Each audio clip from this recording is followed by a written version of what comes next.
Minha diretoria, começou o Campeonato Brasileiro para os times grandes. Na noite de sábado teve São Paulo e Fluminense no Morumbi. O jogo terminou empatado em 1-1. E um jogo com... Desculpa, 0-0. 1-1. Olha eu falando dos pênaltis aqui, já pensando aqui, olhando as estatísticas do jogo ali, bati o olho no número de... O que foi esse 1-1 que eu li ali? Grandes chances criadas. Eu bati o olho ali e falei 1-1. Não vou fazer outro vídeo não, vamos embora. 0-0 no Morumbi, São Paulo e Fluminense. E ao final do jogo, duas sensações muito diferentes, né? O São Paulino razoavelmente conformado, afinal de contas foi campeão paulista semana passada, não tem motivo para estar chateado nem nada. O Tricolor feliz com a vitória em cima do River, chateado pela perda do título com o Flamengo. E um cenário de jogo razoavelmente mais favorável ao Fluminense desde a véspera, né? O São Paulo, dos 5 melhores jogadores do São Paulo, 4 não puderam jogar. O São Paulo não tinha o Luciano, está no banco voltando de contusão, entrou no finalzinho. O São Paulo não tinha o Benítez, não tinha o Daniel Alves, não tinha o Arboleda. São 4 titulares absolutamente. Tirando o Miranda, esses são os 4 melhores jogadores do time. Então, dos 5 melhores jogadores do São Paulo, 4 não estiveram na partida. Então, acho que todo o São Paulino sabia que haveria uma dificuldade nesse jogo. O Fluminense não tinha o Fred. Só que tem um porém nessa história toda. Não ter o Fred não muda a dinâmica de jogo do Fluminense. O Fluminense bota o Abel no lugar dele e o Fluminense joga da mesma maneira. Ele não tem o talento do Fred, mas ele tem a mesma maneira de jogar. Ele não perdeu o padrão tático em virtude disso. Quando você tira o Benítez, você tira o Daniel. A troca do Daniel pelo Igor já tem uma diferença não só técnica, como estilo de jogo e tal. Quando você tira o Benítez, você quebra completamente a jogada do São Paulo de infiltração, de enfiada de bola, do jogador que roda e cola ali nos laterais e tal. O São Paulo passa a não ter isso. Você tira o Arboleda, você substitui com outro zagueiro, tudo bem. Jogou o Bruno Alves, jogou muito bem, inclusive. Com o Léo Pelé e o Miranda, e quando você tira o Luciano, você joga com o Pablo. E jogar com o Pablo hoje, me perdoe, Pablo, por favor, não leve isso como algo pessoal ou agressivo, mas jogar com o Pablo hoje é muito semelhante a jogar com 10, porque o Pablo realmente é um jogador, ele não consegue fazer o pivô que o Fred faz, muitas vezes, ele não é o centroavante que o Fred é, por exemplo, ou seja, de frente pro gol ele perde o gol, de costas pro gol ele não faz o pivô. Ele não sai da área para criar a jogada, ele não dribla, fica difícil, entendeu?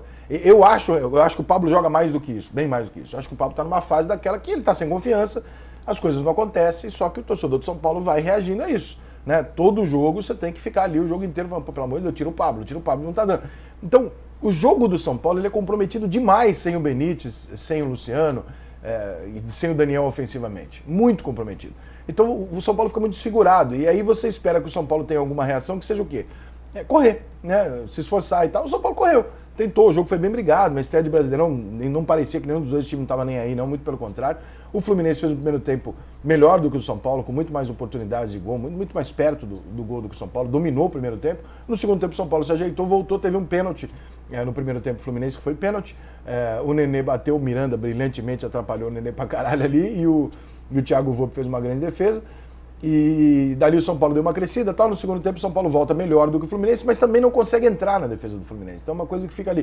O Fluminense muito menos com a bola, mas o São Paulo com uma bola ali que não tinha, né? O que vai fazer? É bola no Reinaldo. As melhores jogadas do São Paulo acabaram acontecendo no Reinaldo, porque é obviedade. O que eu tenho? Eu vou dar a bola no Reinaldo. No finalzinho já entrou o Luciano, mas não está inteiro ainda e tal. Estatísticas do jogo, para você entender melhor o que eu estou dizendo. O São Paulo teve 70% de posse de bola. Mas não, chutes a gol, o Fluminense deu 11 e o São Paulo deu 7. Grandes chances de gol, um para cada lado. Não tem assim, não tem nem na cabeça do torcedor do Fluminense que terminou o jogo falando, pô, joguei pra caralho no Morumbi. Não é verdade, o Fluminense jogou uma boa partida, o Fluminense jogou de igual para igual com o São Paulo no Morumbi e tal, teve mais chance do que o São Paulo de ganhar o jogo, inclusive. Mas não é aquela coisa. O São Paulo estava completamente desfigurado. Não dá para levar, não dá para ignorar o número de jogadores importantes que o São Paulo perdeu na partida. Então, chegar aqui hoje fazer qualquer crítica mais incisiva ao São Paulo seria covarde, Então, assim, o São Paulo não jogou bem, não dá para elogiar, tirando o Volpe, que dá para elogiar, pegou um pênalti, jogou muita bola, mas tudo bem, se perdeu uma boa parte dos jogadores e se mudou completamente o conceito de jogo do São Paulo. Então aí tudo bem, dá para relevar. O Fluminense sem o Fred, ele perde a referência, ele perde o ídolo, ele perde um grande jogador de ataque, mas ele não muda a maneira dele jogar. O Fred é uma peça, O Fred não é a composição do estilo de jogo do Fluminense, acho que eu já me fiz entender. Aí vem a discussão sobre o pênalti. No jogo do Bahia e Fluminense, tem um lance lá de impedimento que é gol do Bahia. Parece que o jogador do Bahia está impedido. E aí o VAR erra na primeira rodada do Campeonato Brasileiro Se for confirmado que estava realmente impedido, parece que todo mundo que viu achou que estava impedido, então realmente parece que estava mesmo. Não vi quase ninguém falar, não estava, tem um joelho ali na frente e tal.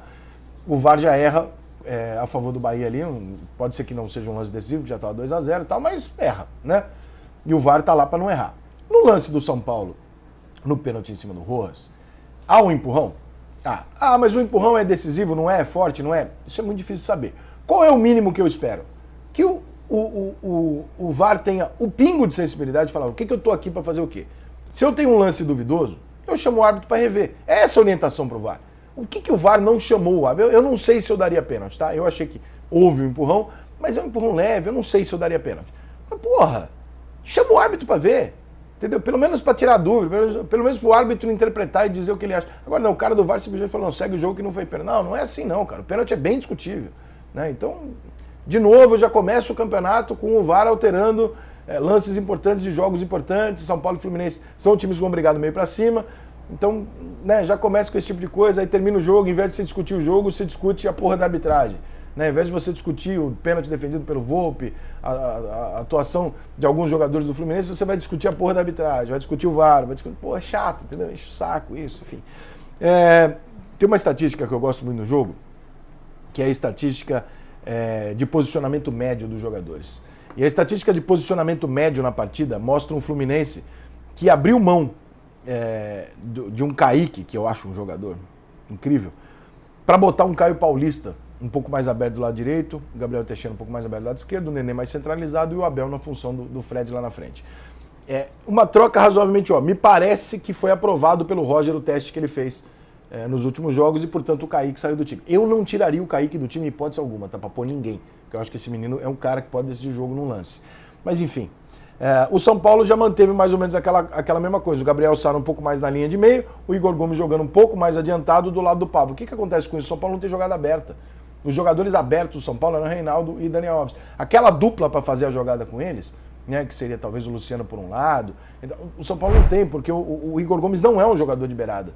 Então ficou ali o Pablo centralizado e nenhum jogador de beirada de campo. O Igor Gomes ele joga de meia. Então acho que isso dificultou demais o jogo do São Paulo. O Fluminense teve mantido exatamente o jogo que ele fazia com as mesmas posições, mesma disposição em campo. O São Paulo, uma disposição tática pelo posicionamento médico, estatístico do jogo, completamente embolado. O Igor Gomes jogando mais aberto na direita do que jogando. Aí o Gabriel Sara troca com ele, volta pro meio, o Igor Gomes, uma zona do caralho, e o Pablo ali parado que nem um pilar ali, e esse tipo de jogo acaba mudando. Enfim, não gostei do jogo, evidentemente. O Fluminense jogou uma boa partida, melhor do que o São Paulo, mas o São Paulo não temos aqui motivos para sair dando porrada no São Paulo em virtude dos desfalques que tinha.